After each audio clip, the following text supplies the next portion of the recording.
ఆరాధన ప్రియులరా, మీ ఎల్లరకును కూడా నేటి దిన సర్వారాధనలోని సకలాశీర్వాదములు పెండ్లి రూపు పెండ్లి కుమారుడు మెండుగా అనుగ్రహించునో గాక. ఆమీన్. మనలను ప్రేమించుచు తన రక్తము వలన మన పాపముల నుండి మనలను విడిపించిన వానికి మహిమయు ప్రభావమును యుగయుగములు కలుగునుగాక. ఆమేన్. అందరికీ మరణాత. కూర్చుందాం, వాక్యమును పఠించుకుందాం. యోహాను సువర్తమానము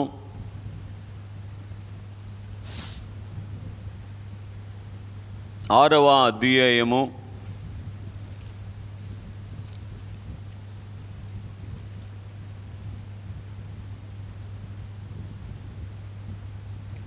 53వ వచనమును చదువుకుందాం. కావున యేసు ఇట్లనెను,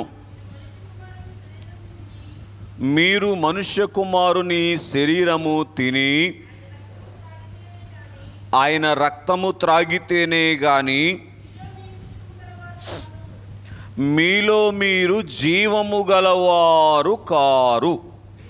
చాలండి, ఆ చివరి మాట,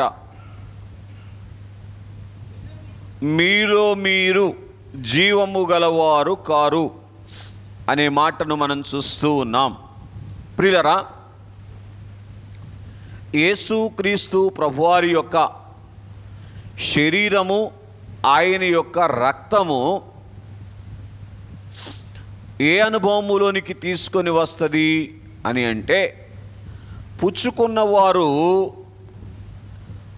వారిలో వారే జీవము కలిగినటువంటి వారుగా ఉండేటువంటి అనుభవములోనికి తీసుకొని వస్తుంది. ఎవరో జీవము పెట్టటము కాదు, ఎవరి జీవము ద్వారా జీవించటము కాదు, కానీ వారిలో వారే జీవము కలిగినటువంటి వారుగా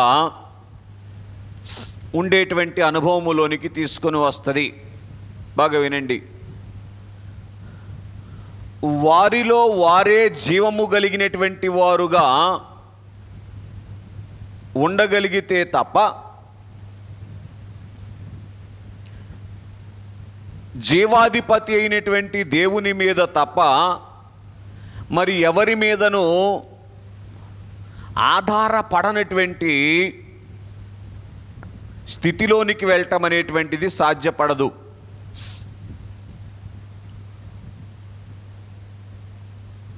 అలాగున జీవాధిపతి అయినటువంటి పెండ్లి కుమారుని మీద మాత్రమే ఆధారపడేటువంటి స్థితి మాత్రమే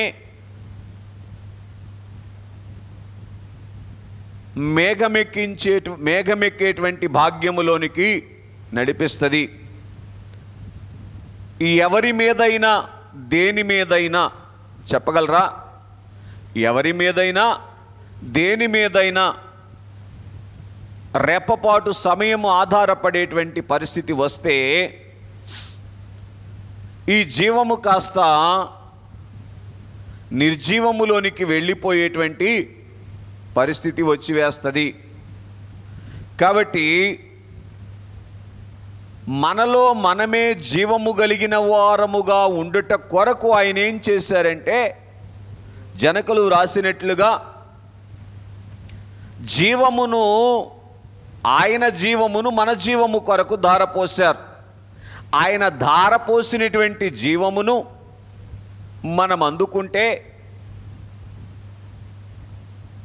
మనలో మనము జీవము కలిగినటువంటి వారముగా ఉంటాం.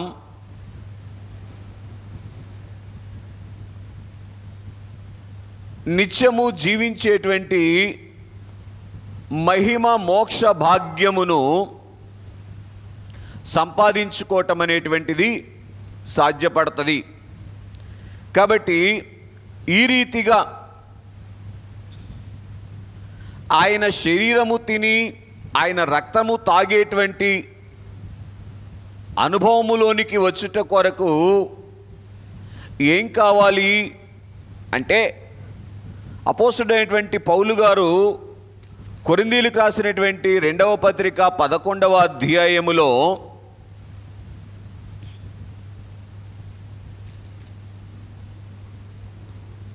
అపోస్తలుడైనటువంటి పౌలు గారు కొరింథీయులకు రాసిన మొదటి పత్రిక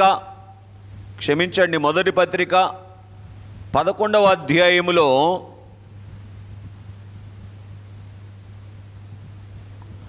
ఇలాగున తెలియచేస్తూ ఉన్నారు.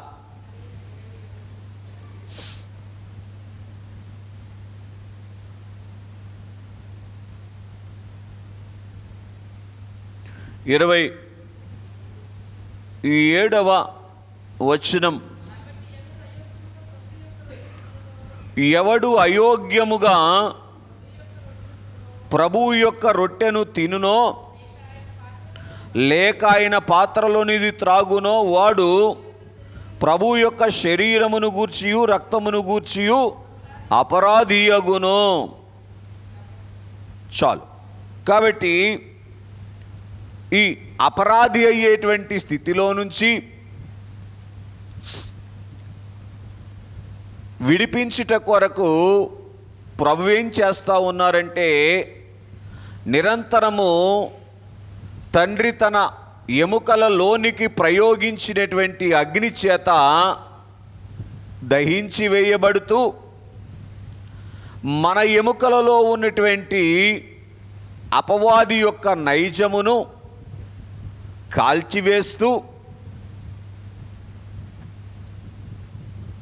శుద్ధ సువర్ణముగా తీర్చిదిద్దుతూ ఉన్నటువంటి వారుగా ఉన్నారు. ఈ భాగ్యాన్ని ఎవరు అందుకోగలరు అంటే, ఎవరైతే యేసు శిలువ దీక్ష తప్ప ఏమి కావాలి, ఇంకా నాకేం కావాలి, ఇంకేం అవసరం లేదు అనేటువంటి స్థితిలోనికి వచ్చి ఆ శిలువ దీక్షను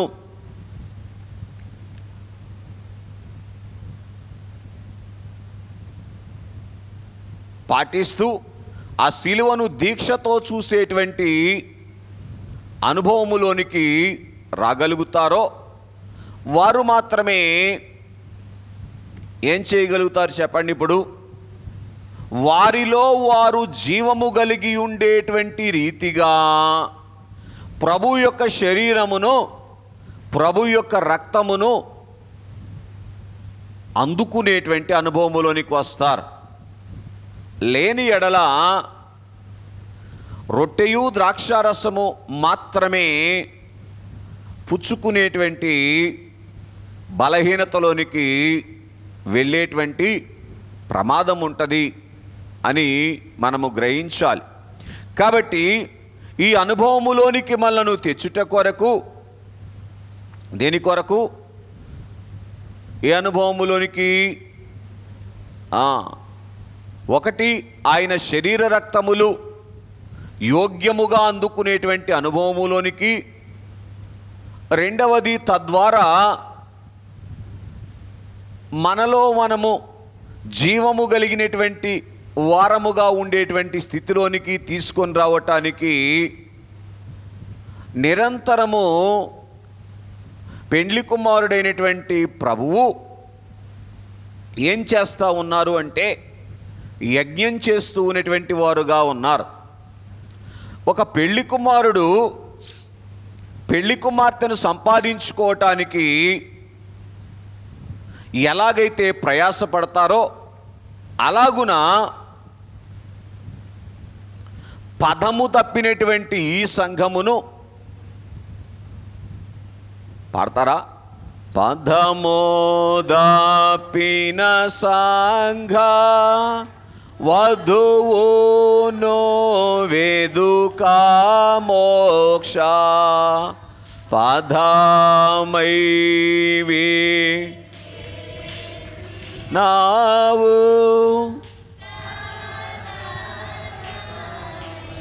కనుక దేవుడు మానవుని ఎందుకు కలుగ చేశారు అని అంటే, వరుని ప్రక్కన వధువు ఎలాగుంటుందో ఆయన ప్రక్కన మానవుడుండుట కొరకు కలుగ చేస్తే, ఈ వధువు ఏం చేసిందంటే పదము తప్పింది. పదము అంటే దారి తప్పింది గనుక దారి తప్పినటువంటి వధువును వెతికి మరలా ఆ వధువుకు మోక్ష పదముగా ఉండటానికి, అంటే మోక్షలోక భాగ్యములోనికి తీసుకొని వెళ్ళటానికి అవసరమైనటువంటి దారిగా, మోక్ష పదము అంటే మోక్షలోకానికి చూపించేటువంటి దారి, తీసుకొని వెళ్ళేటువంటి దారి, ఆ దారిగా ఉండుట కొరకు దేవదేవుడే నరశరీరధారిగా ఈ లోకానికి వచ్చారు. వచ్చి ఆయన చేసినటువంటి యజ్ఞములో మనము ఏ కార్యము అందుకోవాలని ఆయన ఉద్దేశపడుతూ ఉన్నారో అది ఈరోజు మనం నేర్చుకోవలసినటువంటి సందేశం. కనుక నేటి దిన సందేశం ఏమిటి అంటే, బలిపీఠములోని పులిపీఠం. నేను చెప్పండి ఒకసారి, బలిపీఠములోని పులిపీఠం. పులిపీఠము అంటే అర్థం ఏమిటంటే ప్రసంగపు బల్ల. అంటే బలిపీఠము మీద ఉండి బలిపీఠములో నుంచి ఏ సందేశము ఆయన మనకు అందించి ఆ సందేశము ద్వారా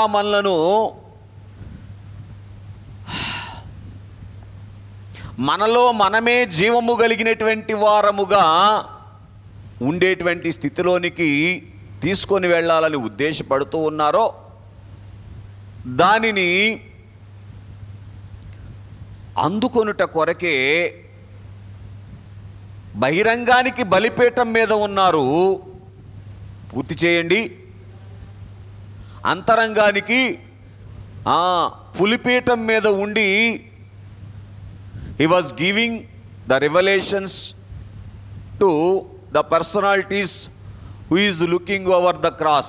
ఎవరైతే సిలువ వైపు చూస్తూ ఉన్నారో, ఓవర్ ద క్రాస్ అనేదానికంటే ఇంటూ ద క్రాస్ అంటాను, సిలువలోనికి చూస్తూ ఉన్నారో. ఓవర్ ద క్రాస్ అంటే సిలువ మీద చూసినటువంటి వాళ్ళేమో ఏం చేశారు,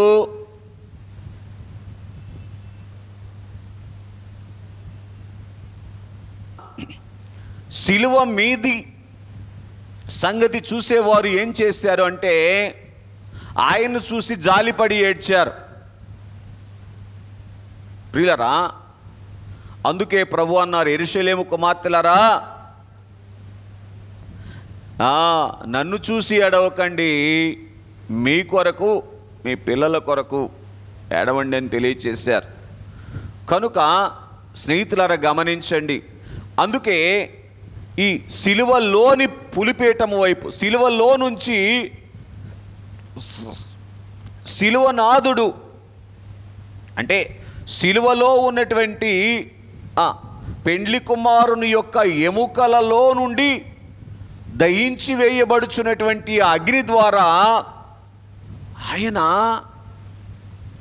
మనకు ఏ ప్రత్యక్షత ఇస్తూ ఉన్నారు అనేటువంటిది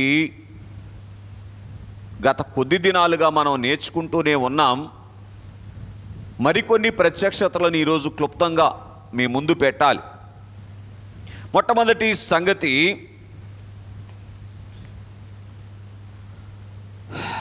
ఆదికాండ గ్రంథము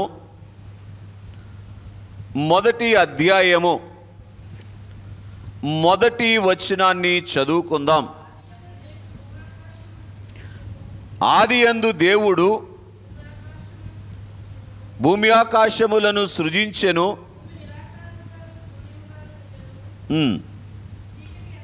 చాలు. కనుక ఆదియందు దేవుడు భూమి ఆకాశములను సృజించారు. ఆ తర్వాత 2వ అధ్యాయములో 7వ వచనములో నేల మంటితో నరుని నిర్మించారు. బాగా వినండి. ఏంటి సంగతి అంటే, శూన్యములో నుంచి సృష్టిని కలుగ చేసినటువంటి దేవుణ్ణి నరుడు అనేటువంటి వారు లేనప్పుడు నరుని కలుగ చేసినటువంటి దేవునిని మనం చూస్తూ ఉన్నాం. ఏమిటి ఇది అని మనం ఆలోచన చేస్తే, అదృశ్య దేవుని యొక్క అద్వితీయమైనటువంటి లేదా అద్వితీయ దేవుని యొక్క అపరిమితమైనటువంటి శక్తిని ప్రత్యక్షపరిచినటువంటి శిలువ. ఏంటిది? అదృశ్య దేవుని యొక్క అపరిమితమైనటువంటి శక్తిని, లేదు అదృశ్య శక్తిని వెల్లడిలోనికి అంటే దృశ్యములోనికి తీసుకొని వచ్చినటువంటిది శిలువ. ఎందుకు ఈ మాటలు జ్ఞాపకం చేస్తున్నానంటే, దేవుని యొక్క శక్తి అదృశ్యముగా కొన్ని వేల సంవత్సరాలుగా పనిచేస్తూ ఉంటే, మానవునికి దేవుని శక్తి బోధపడటం లేదు గనుక మానవుడు దేవుడు కలుగ చేసినటువంటి వాటి శక్తి మీద ఆధారపడేటువంటి పరిస్థితిలోనికి వెళ్ళిపోయాడు. ఎందుకు వెళ్ళిపోయాడు మానవుడు? అదృశ్య దేవుని యొక్క అపరిమితమైన శక్తి అదృశ్యంగా పనిచేస్తూ ఉంటే, అంటే మానవుని యొక్క కంటికి కనబడకుండా పనిచేస్తూ ఉంటే ఏమర్థం కాలేదు? దేవుని యొక్క శక్తి ఏమిటో మానవునికి అర్థం కావటం లేదు. కాబట్టి మానవుడు ఏం చేస్తున్నాడు అంటే, చెప్పండి, తన మీద తానే ఆధారపడేటువంటి స్థితి, రెండవది దేవుడు కలుగ చేసినటువంటి వాటి మీద ఆధారపడేటువంటి స్థితిలోనికి వచ్చి వేశాడు. అది ఎప్పటి వరకు జరిగింది, లేదు జరుగుతూ ఉన్నది అంటే, ఇటు చూడండి, శిలువ మీద దేవుని యొక్క శక్తిని ఆయన బహిరంగమునకు వెల్లడి చేసే అంతవరకు కూడా లేదు. శిలువ దగ్గరకు వచ్చి దేవునిలో ఉన్నటువంటి శక్తిని బహిరంగముగా చూసేటువంటి అనుభవములోనికి మానవుడు వచ్చే అంతవరకు కూడా అదే పరిస్థితి ఆ రోజు ఈరోజు కూడా జరుగుతూ ఉంది. ఎందుకు ఈరోజు? ఆయన ఎప్పుడో శిలువ మహాయజ్ఞం చేశారు కదా, మరి ఎందుకు ఈరోజు జరుగుతూ ఉంది? ఎందుకు ఈరోజు జరుగుతూ ఉంది? ఏమండి, ఉదాహరణకి పెన్ను ఉంది. ఈ పెన్నును వాడుకోవాలని నాకు ఎప్పుడు తెలుసు? ఈ పెన్ను కలుగజేసిన సంగతి, పెన్ను ఉన్న సంగతి నాకు అర్థమైతే, ఈ పెన్ను ఎలా పనిచేస్తుందో నాకు అర్థమైతే, అప్పుడు ఈ పెన్నును సంపాదించుకుంటాను, ఈ పెన్నును వాడుకుంటాను. మీరు కూడా అంతేనా? అట్ట కాదా? అంతే కదా. అలా లేకపోతే ఏం చేస్తాను? ఇక నా భావాలను వ్యక్తం చేయటానికి శరీరం అంతా ఆయాస పెట్టుకుంటాను. ఎవరికైనా ఒక సందేశం వ్రాసి ఇవ్వటానికి పెన్ను లేదు కాబట్టి ఏం చేస్తాను? దాన్ని ఏమంటారు? దృశ్య రూపంగా వెల్లడి చేయటానికి ప్రయత్నం చేస్తాను. ఆ రీతిగా దృశ్య రూపంగా కూడా వెల్లడి చేస్తూ ఉన్నప్పుడు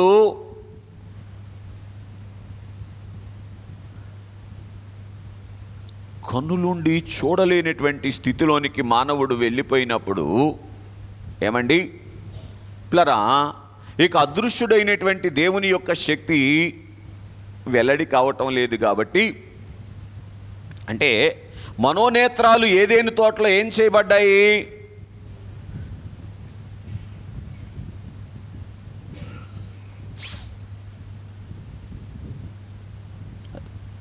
మనోనేత్రాలు ఏదేని తోటలో ఏం చేయబడ్డాయి అంటే ముయ్యబడ్డాయి. కాబట్టి అదృశ్య దేవుని యొక్క అపరిమితమైనటువంటి శక్తి చూచేటువంటి పరిస్థితిని మానవుడు పోగొట్టుకున్నారు గనుక ఇక మానవుడు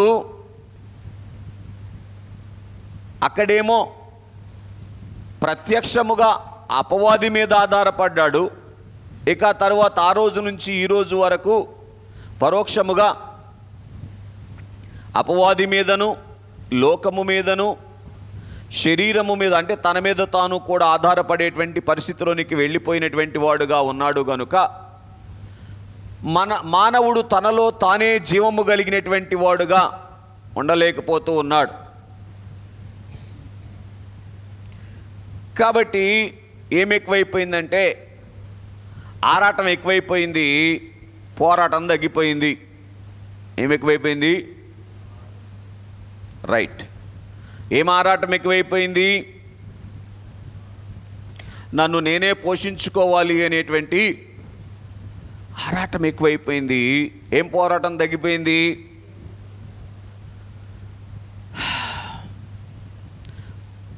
దేవుని వైపు చూసేటువంటి పోరాటము సన్నగిల్లిపోయింది.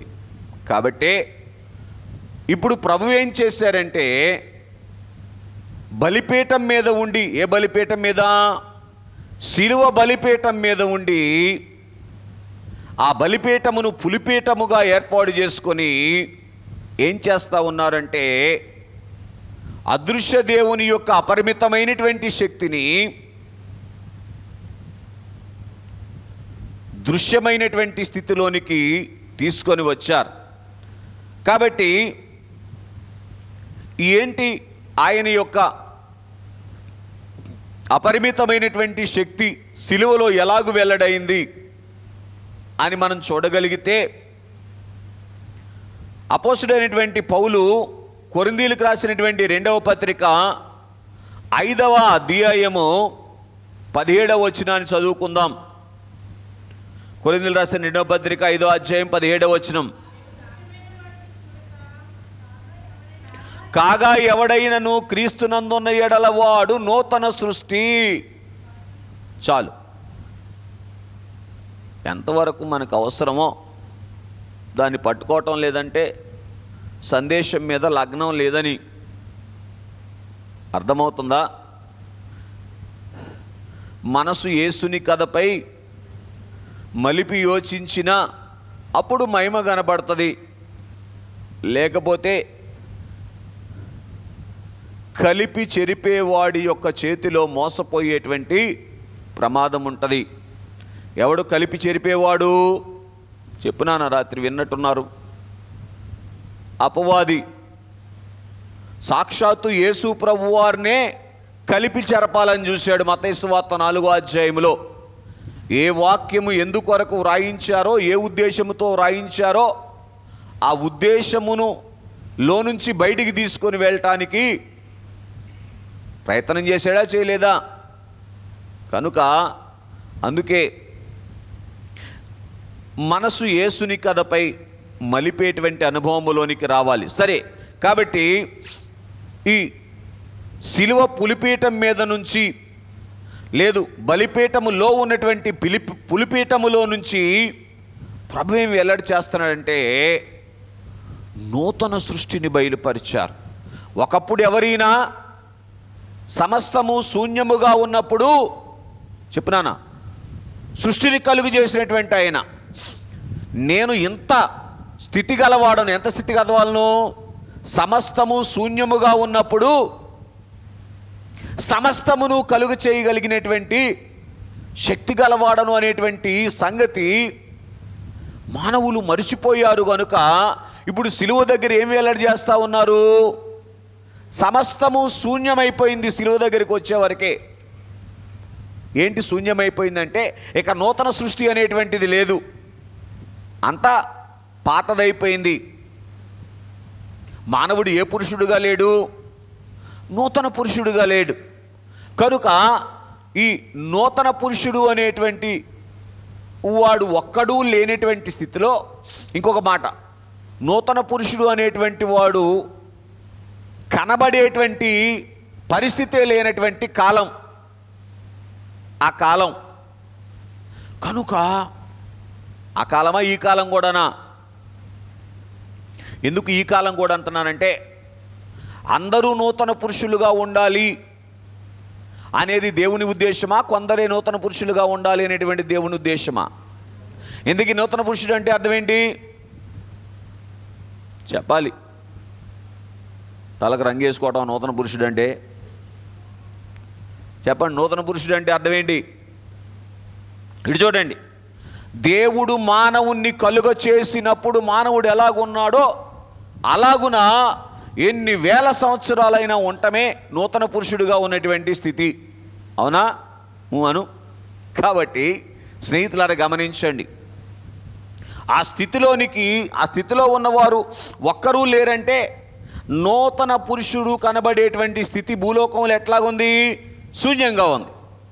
కాబట్టి శూన్యములో నుంచి సృష్టిని కలుగ చేసినటువంటి శక్తి కలిగినటువంటి దేవుడు నూతన పురుషుడు అనేటువంటి స్థితి శూన్యముగా ఉన్నటువంటి సృష్టిలో ఇదిగో దేవుని శక్తి ఒకప్పుడు ఎలాగైతే శూన్యములో నుంచి సమస్తమును కలుగ చేసిందో, ఇదిగో శూన్యములో నుంచి నేను నూతన సృష్టిని కలుగ చేస్తున్నాను అన్నట్లుగా శిలువ మీద ఏం చేశారంటే తన శక్తిని వెల్లడి చేశారు. అలాగా లూకా రాసిన సువార్త 23వ అధ్యాయం 43వ వచనంలో, నేడే నీవు నాతో కూడా పరదైసులో ఉందువు అని ప్రభువు చెప్పారు. ఏంటి అక్కడ నూతన సృష్టి అంటే? అప్పటికి పరలోకపు పరదైసులోనికి వెళ్ళేటువంటి వారు ఎవ్వరూ లేనటువంటి స్థితి అక్కడ. ఆ సమయములో ప్రక్కన కనబడుతున్నటువంటి ఆయన ఎవరు? ఇంకొక నిమిషం అయితే, లేకపోతే కొద్ది దినాలైతే, కొద్ది గంటలైతే పాతాళానికి జోగిపోవలసినటువంటి వ్యక్తి ఎవరైనా. అయ్యో, శిలువ మీద ఉన్నటువంటి దొంగ, అటువంటి వ్యక్తిని శిలువలోని పులిపేయటం ఏం చేసింది? అందుకే దేవదాసయ్య గారు అన్నారు, బాగా వినండి, మేపు బాగుంటే రూపు బాగుంటుంది అన్నారు. శిలువ మీద ఏం చేస్తున్నారు ఆయన తెలుసా? మేపుతా ఉన్నారు. దేని చేత చెప్పండి? బిర్యానీయా పచ్చగడ్డ? దేని చేత? అయ్యో పిల్లరా, దేవుని యొక్క శక్తిని వెల్లడి చేయటం ద్వారా అవసరమైనటువంటి సందేశాన్ని ఇస్తున్నారు. కనుక బాగా గ్రహించండి, రేపపాటు సమయములో పాతాళానికి వెళ్ళిపోవలసినటువంటి ఆ వ్యక్తి ఏమైపోయాడు? అమ్మా ఏమైపోయాడు? అమ్మా ఎవరో చెప్పారు, నాకు సరిగ్గా అందరూ వినబడలా, మధ్యలో చెప్పారు ఎవరో. నూతన పురుషుడు అయ్యారు. నూతన పురుషుడు అయ్యాడు కాబట్టే నూతన పురుషుడుగా ఉన్నటువంటి క్రీస్తు ప్రభు వారి సరసన కూర్చుండేటువంటి భాగ్యం దొరికింది. ఎంతసేపు పట్టింది? రెప్పపాటు సమయం. బాగా వినండి, శిలువ పులిపీఠం దగ్గరకు మనం రాగలిగి, బలిపీఠం దగ్గరకు వచ్చి దాన్ని పులిపీఠంగా మనం చేసుకొని, ఏం చేసుకొని, శిలువ బలిపీఠాన్ని పులిపీఠం చేసుకొని అందులో నుంచి మనం అందుకోవలసిన సంగతులన్నీ అందుకున్న రోజున ఏమవుతామో తెలుసా పిల్లరా? నూతన సృష్టిగానే ఉంటాం. నూతన సృష్టి అంటే సృష్టి మానవుని గురించి మనం ఆలోచన చేస్తున్నాం కాబట్టి, ఆది మానవుణ్ణి దేవుడు కలుగ చేసినటువంటి అప్పుడు ఆది మానవుడు ఎలాగున్నాడో అలాగూ ఉండేటువంటి స్థితిలోనికి రావటానికి మార్గం సరళమవుతుంది. దానికి సిలువ తప్ప వేరే మార్గం ఏది లేదు. అందుకే దేవదాసయ్య గారు అన్నారు, యేసుక్రీస్తుని సిలువను ఎప్పుడూ ధ్యానం చేయమన్నారు. ఎప్పుడా? కుదిరినప్పుడా? అర్థమవుతుందా? మీకు సత్యం చెప్పాలి, దీనికి కుదరకపోతే దేనికి కుదరదేక. దేనికి కుదరదంటే అర్థం ఏంటి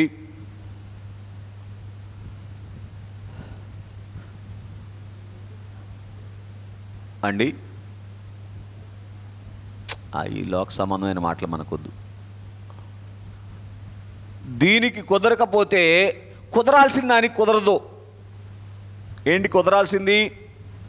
దేవుడు ఉన్నట్టు ఉండే స్థితి కుదరదు, దేవుని ప్రక్కన కూర్చునే స్థితి కుదరదు. అందుకే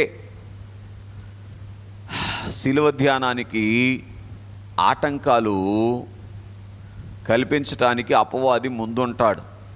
చాలా జాగ్రత్తగా ఉండాలి. అయ్యగారు రాశారు, మెలకువగా నుండండి ప్రియులారా, మీ మీద కీడు ఉన్నది. ఏంటి కీడు అమ్మా? కీడేంటి? సిలువ దగ్గరకు రాకుండా చేయటమే కీడు. సిలువ దగ్గరికి వస్తే అన్ని కీళ్ళు పోతాయి. అవునా? పోయిందా దొంగగారికా దొంగగా? కాబట్టి మంచోడే కాదా? ఎవరికంటే అనలేరా నాకంటే అని. కాబట్టి స్నేహితులరా, కనుకని సరే, ఆయనలో ఏముందంటే ఆయనలో గొప్పతనం ఏమీ లేదు, కానీ ఆయన వైపు చూసే మనసు ఉంది. ఇది మెచ్చుకోవాలి. ఏంటది? అయిపోయా. రెప్పపాటు సమయములో ఏమైపోయింది చెప్పండి? నూతన సృష్టిగా మార్చబడ్డాడు. అంతకుముందు ఎంత భయంకరమైనటువంటి పరిస్థితిలో ఉన్నాడో. దేవలోకం అసహించుకునేటువంటి స్థితి, భూలోకం అసహించుకునే స్థితి, కన్నవారు అసహించుకునే స్థితి, కట్టుకున్నవారు అసహించుకునే స్థితి కాదా? ఆ దొంగని అంత ముందు వరకు చూసారా? రెప్పపాటు సమయములో నూతన సృష్టి అయిపోయాడు. రైట్. కనుక అంటే ఈ అదృశ్య దేవుని అపరిమితమైనటువంటి శక్తి సిలువలో ఎలాగూ వెల్లడైందంటే, కలుగజేసేటువంటి ఆయనకు కాపాడేటువంటి శక్తి ఉన్నది అనేటువంటి సంగతిని ఆయన రుజువు చేశారు. ఇప్పుడు మనకు మంచి ఏం దొరికింది? ఆయుధం దొరికింది. మీరే చెప్పారు కదండి, కలగజేసిన ఆయన కాపాడుతాడని. ఆయన కాపాడుకుంటాడు. ఆయన కాపాడుకొనివ్వండి, మనకెందుకు? నేనైతే నా దారిలో నేను ఉంటాను అంటారా? దేవుడు బలవంతుడే కానీ, అర్థమవుతుందా? నిజం. కనుక ఏ మనిషిని విడిచిపెట్టడు దేవుడు అని అంటే, మీరే చెప్పారుగా, విడిచిపెట్టంటున్నారుగా, ఆయన చూసుకుంటాడులే, నేను రాను గుడికి అన్నాడు ఒక ఆయన. నిజం. తర్వాత పర్సనల్గా అడగమని చెప్తారు ఎవరు ఆయన. స్నేహితులారా, గమనించండి, గ్రహించటానికి ప్రయత్నం చేయండి. కానీ ఏం జరుగుద్దో చెప్పమంటారా? రక్షించబడవచ్చును కానీ బహుమానం పోవటం అనేటువంటిది తథ్యం. కనుక రైట్, సరే, ఇక విస్తరించి మాట్లాడటానికి సమయం అయిపోయింది. రెండవదిగా,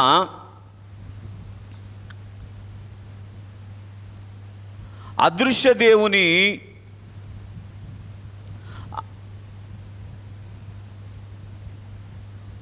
అచంచలమైనటువంటి ప్రేమను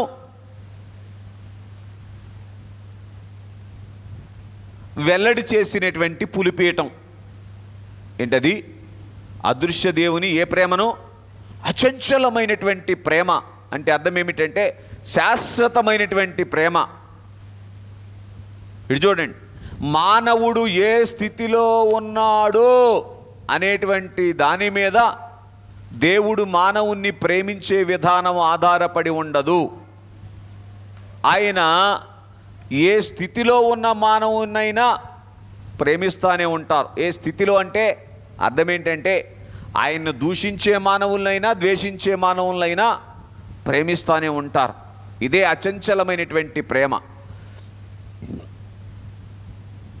ఈ అచంచలమైనటువంటి ప్రేమ ఏమండి?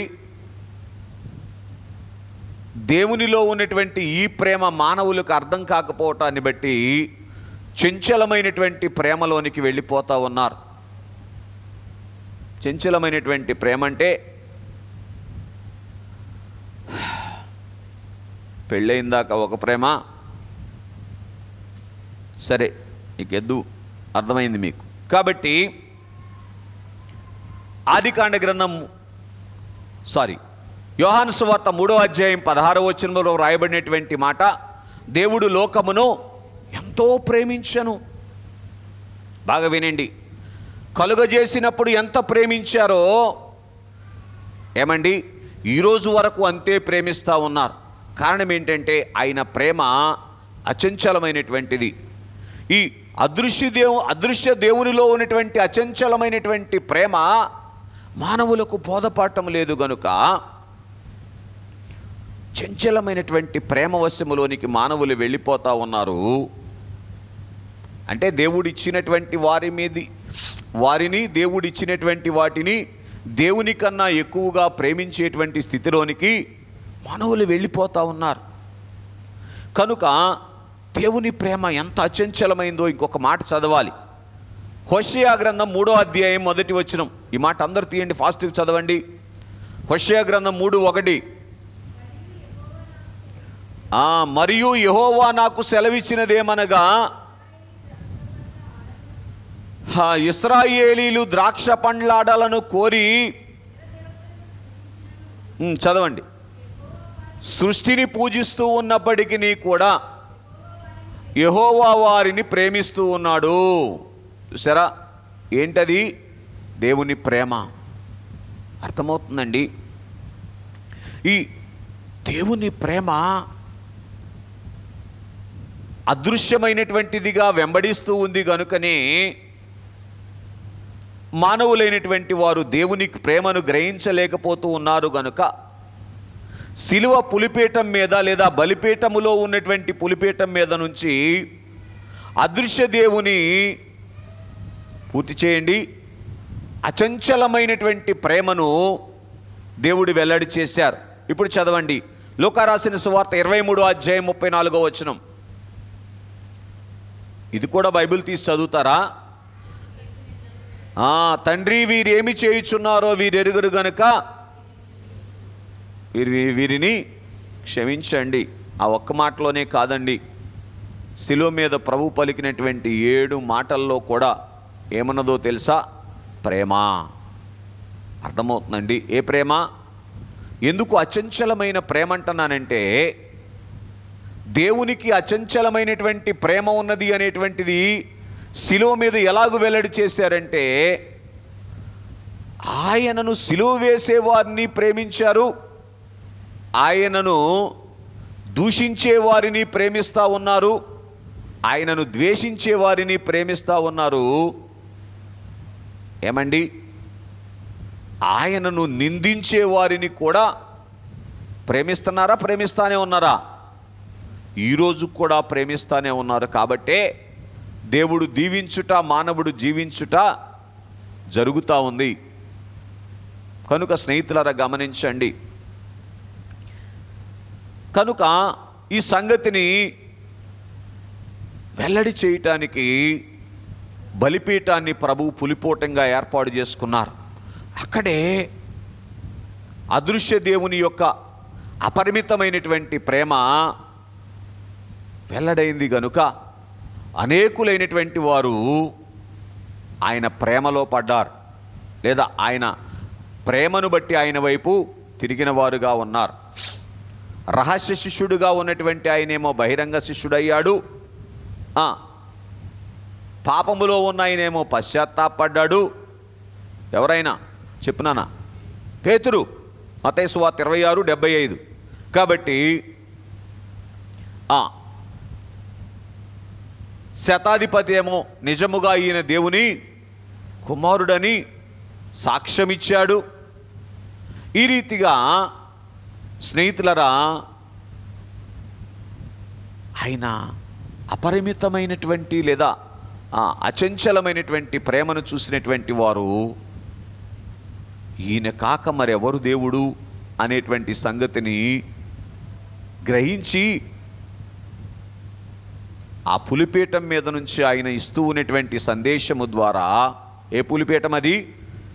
బలిపీఠములో ఉన్నటువంటి పులిపీఠం మీద నుంచి ఆయన ఇస్తున్నటువంటి సందేశము ద్వారా దేవుని ప్రేమను అందుకున్నారు అని మనం చూస్తూ ఉన్నాం. మూడవదిగా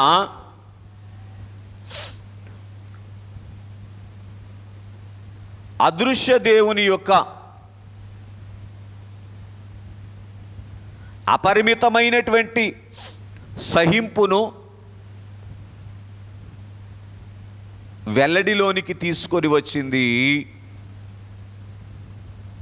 ఏంటి అంటే సిలువలోని పులిపీఠం లేదా బలిపీఠములో ఉన్నటువంటి పులిపీఠం. అదృశ్య దేవుని అపరిమితమైనటువంటి ప్రేమ ఎక్కడ ఆరంభమైంది? మానవుణ్ణి కలుగ చేయకముందే ఆరంభమైంది అదృశ్య దేవుని ప్రేమ. కానీ అదృశ్య దేవుని యొక్క సహింపు మానవుణ్ణి కలుగ చేయకముందే ఆరంభమైంది. ఎందుకంటున్నాను ఈ మాట? మానవుడు తొలగిపోతాడని తెలిసినా కానీ మానవునికి ఏ స్వరూపం ఇచ్చారు? దేవుడు తన స్వరూపం ఇచ్చారు. చూసారా? ఏమండి, పాపములో పడిపోయినటువంటి వ్యక్తిని ఏమండి కనీసం మన స్నేహితుడుగానన్నా అంగీకరించగలమా? కానీ దేవుడు ఏం చేశారు? పడిపోతాడు అని తెలిసినటువంటి వ్యక్తికి తన రూపం ఇచ్చేశారు. చూసారా? ఇదే ఏంటి? సహించుకోవడం. కాబట్టి ఏంటి అంతగా సహించి ఏం చేశారు? ఆదికాండ గ్రంథం 3వ అధ్యాయం 21వ వచనంలో ఉంటుంది. ఆదాము గారికి ఏం చేశారంటండి? చర్మపు చొక్కాయిలను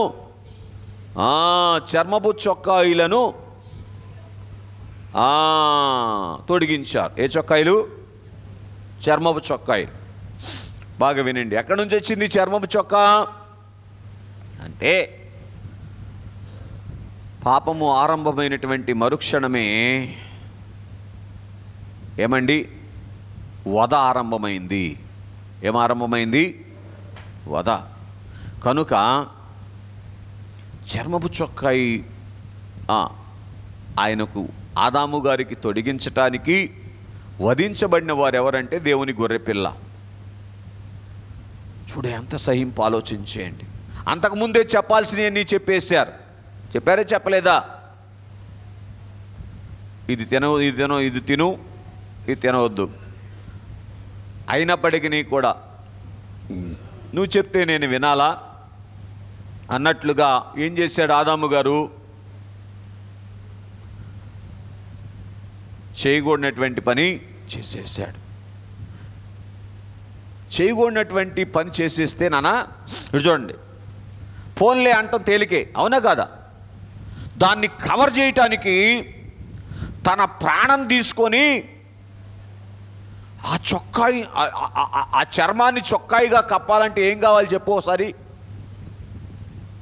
ఎంత సహింపు కావాలి ఆలోచించేయండి. సహజంగా ఎవరైనా చేయొద్దన్న పని చేస్తే పోతే పోన్లే, ఆడి పాపం ఆడే పోతాడని అంటాం, ఈజీ, అవునా? కానీ వాడి పాపం మనమే తీసుకోవటమా? ఎవరి మీద వేసుకోవటం? మాట వరుస కూడా అనుబుద్ధి అవ్వట్లేదా మన మీద వేసుకోవటం అని? అవునా? మాట వరుసకే మనకు అనుబుద్ధి అవ్వట్లేదే, మరి దాని కొరకు ఆయన చీల్చివేయబడాల్సి వస్తే ఎంత సహింపు నానది? కాబట్టి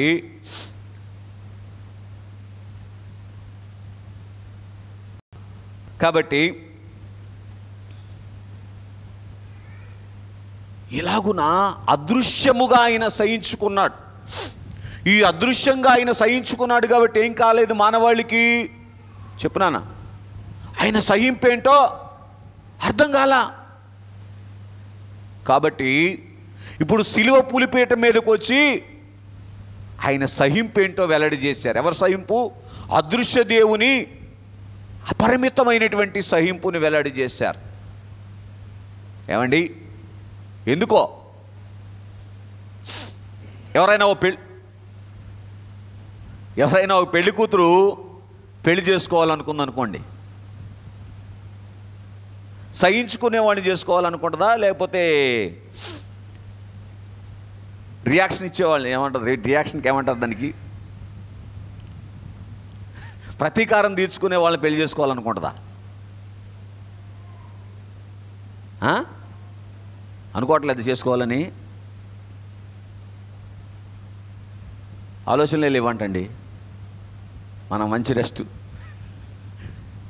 చెప్పండి. పోనీ పెళ్లి కొడుకులు ఉన్నారు, ఎవరిని పెళ్లి చేసుకోవాలనుకుంటారు? సహించుకునే పెళ్లి కూతున్నా, లేకపోతే అట్టు పెడితే అట్టున్నారా పెట్టే పెళ్లి కూతున్నా? పెళ్లి చూపులకు వచ్చేది నేనే చెప్పట్లా సమాధానం. కనుక బాగా గ్రహించండి, ఈ సిలువ పులిపేటం మీద ఆయన సహింపును వెల్లడి చేశారు. గనుక ఏమండి, ఇటు చూడండి,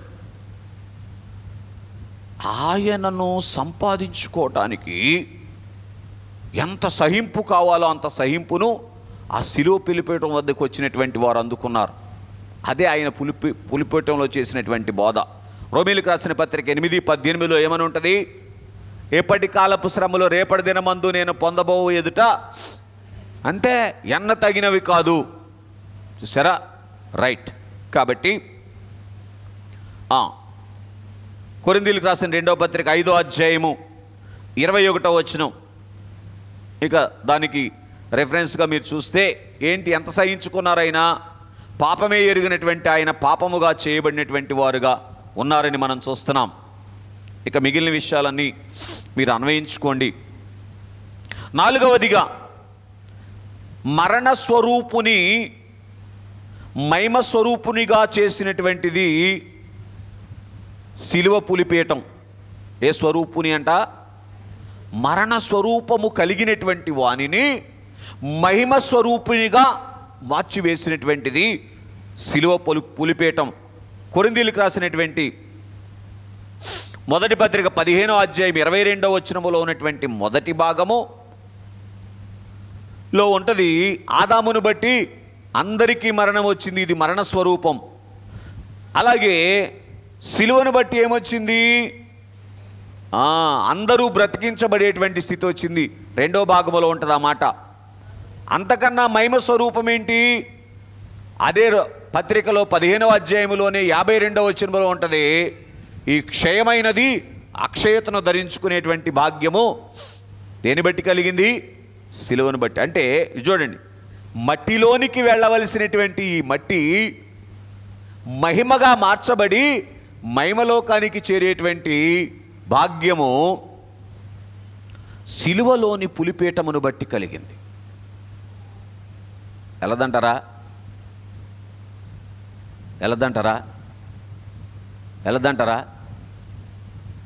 ఇల్లు తీరద్ది సిలువ దగ్గరికి వస్తే, సిలువను నిదానించి చూస్తే. అర్థమవుతుందా? కనుక స్నేహితులారా గమనించండి, ఆలోచన చేయండి. కాబట్టి మరి ఒకటిగా 5వదిగా దూరస్తులను సమీపస్తులను చేసినటువంటిది సిలువ. ఎఫెసీయులకు రాసిన పత్రిక 2వ అధ్యాయం 13వ వచనం రాసేసుకోండి, తర్వాత చదువుకోండి. అర్థం కాకపోతే మళ్ళీ చెప్తే వివరిస్తాను, తర్వాత సమయం అయిపోయింది కాబట్టి ఎవరికి దూరస్తులను? దేవునికి దూరస్తులమైపోయినటువంటి మానవులను దేవునికి సమీపస్తులను చేసినటువంటిది సిలువ పులిపీఠం. ఏమండి, ఎన్ని బోధలు చేసినా మారారా? 3.5 సంవత్సరాలు బోధ చేయలేదా యేసయ్య? ఒక్కళ్ళు ఇల్లే, అవునా? కానీ ఎప్పుడైతే సిలువ పులిపీఠం దగ్గరికి వచ్చారో, సిలువ బలిపీఠం దగ్గరికి వచ్చి బలిపీఠంలో ఉన్న పులిపీఠాన్ని చూశారో, ఎంతమంది అంట?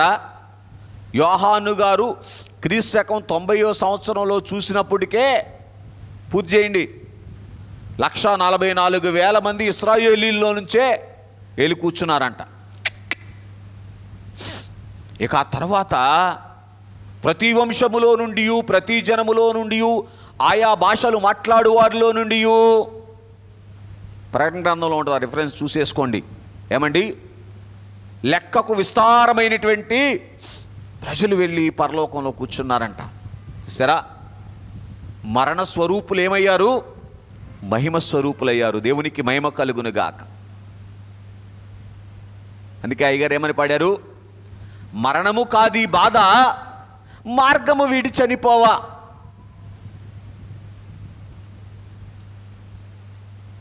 శిలువ దగ్గరకు వచ్చి శిలువలోని పులిపీఠములో ఉన్నటువంటి ఆ సారూప్యాన్ని సంపాదించుకుంటే, బోధలో ఉన్నటువంటి మేపులో ఉన్నటువంటి రూపును సంపాదించుకుంటే మరణము మహిమకు మార్గం అయిపోయింది. సరే, రైట్. మరి ఒకటిగా, ఆరవదిగా, మరణమును మరణింప చేసినటువంటిది శిలువలోని పులిపీఠం. కొరింథీయులకు రాసినటువంటి మొదటి పత్రిక, కొరింథీయులకు రాసిన మొదటి పత్రిక 15వ అధ్యాయం 22వ వచనంలో 2వ భాగంలో ఉంటుంది, క్రీస్తునందు అందరూ బ్రతికింపబడుదురు. అట్లాగే తెస్సలోనికలు రాసినటువంటి మొదటి పత్రిక 4వ అధ్యాయం 16వ వచనంలో క్రీస్తునందు మృతులైనటువంటి వారు మొదట లేస్తారు.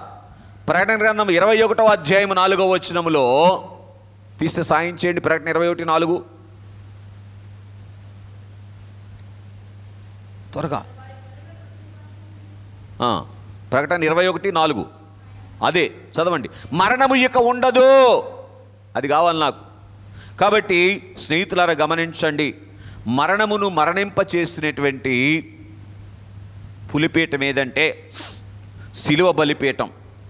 రైట్. ఏడవదిగా, పాపకారకుని పాతాళమునకు పంపినటువంటి పులిపీఠం. ప్రకటన గ్రంథం 20వ అధ్యాయం 10వ వచనంలో ఉంటుంది, చదువుకోండి. పాపకారకుడు ఎవరు? అయ్యగారు అన్నీ రాశారండి, మనం చదువుకో, అక్కడే ఉంది మన బలహీనత. పాపకారకుడు ఒక అపవాది, పాప ఫలితం ఒక అపవాది, పాప నైజం ఒక అపవాది, శాపం ఒక అపవాది అన్నారు అయ్యగారు. అర్థమవుతుందండి? కనుక ఈ అపవాదిని ఏం చేశారు? పాపకారకుడిని ఏం చేశారంటే పాతాళమునకు పంపించి వేసినటువంటి వారుగా ఉన్నారు. రైట్. ఆ తరువాత 8వదిగా, త్రొక్కాలనుకున్నటువంటి వారిని త్రొక్కించినటువంటిది శిలువ. రోమీయులకు రాసిన పత్రిక 16వ అధ్యాయం 20వ వచనం. తరువాత ఇక నంబర్లు మీరు వేసుకోండి. దాసుని ఏలికగా చేసినటువంటిది శిలువ. ఎవరు దాసుడు? యోహాను సువార్త 8:34లో ఉంటుంది, పాపము చేయి ప్రతివాడు పాపమునకు దాసుడు.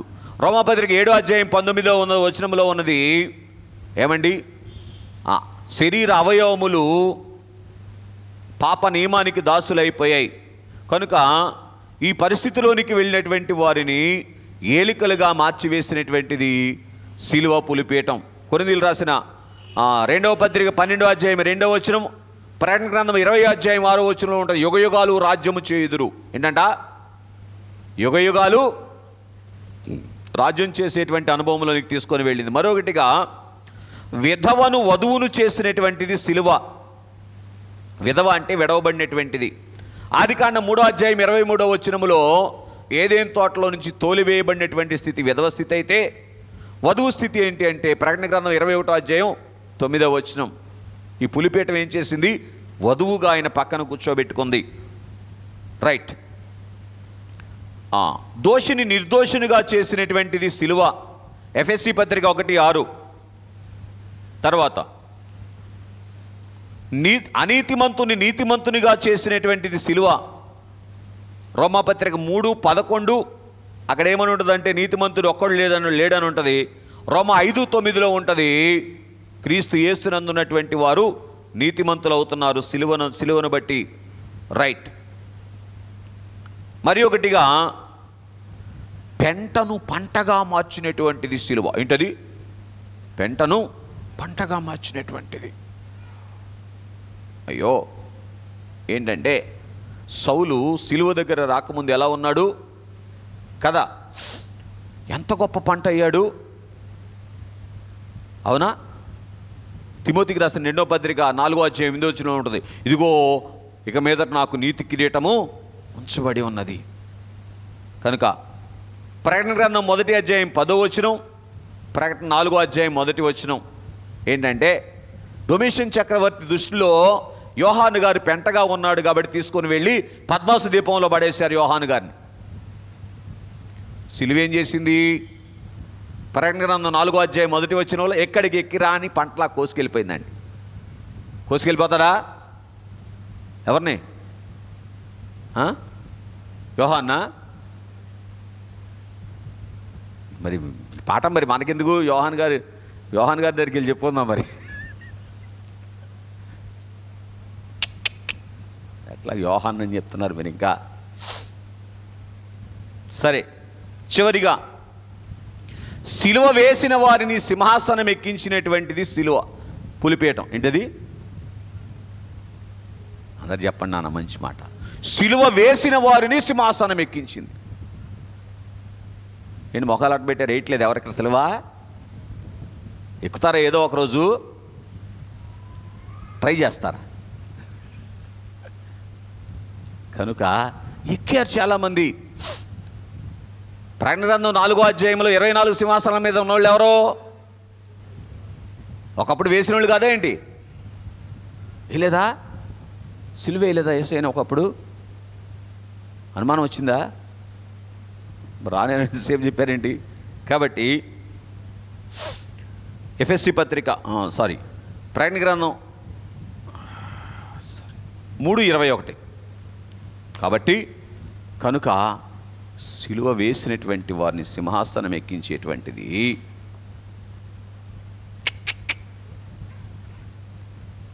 ఎన్ని సంగతులు ఉన్నాయండి సిలువలో, అవునా? కాబట్టి అటువంటి సిలువను ఆశ్రయించుదాం. అవసరమైనటువంటి పులిపీఠముగా చేసుకొని ఆ పులిపీఠము ద్వారా ఈ అనుభవములను సంపాదించుకొని మేఘమెక్కే ధన్యత వరుడు మనెల్లరకు అనుగ్రహించునుగాక. ఆమేన్.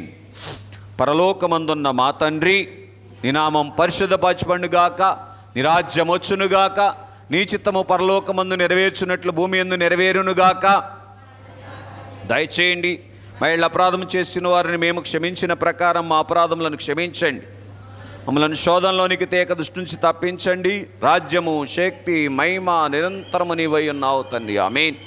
ప్రవేశ రక్తము జయము, అపవాది క్రియలకు లయము. ప్రవేశ రక్తముకు సంపూర్ణ విజయము, అపవాది క్రియలకు అనంత నాశనము. హల్లెలూయా, హల్లెలూయా, హల్లెలూయా. స్తోత్రం, స్తోత్రం, ఆమేన్, ఆమేన్, ఆమేన్.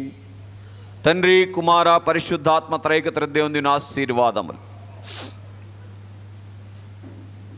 సిలువ పులిపీఠములో నుండి అందుకోవలసినటువంటి పెండ్లి రూపును అందుకొని సింహాసన భాగ్యమును చేరుకొనగలిగిన కృప మనెల్లరకు బైబిల్ మిషన్ అనుభవమును సంపాదించుకొని భూలోకపు బైబిల్ మిషన్ భాగ్యములో నుంచి పరలోకపు బైబిల్ మిషను భాగ్యములోనికి నడిపించబడే ధన్యత తండ్రి దయచేయునుగాక. ఆమేన్. మరణాత.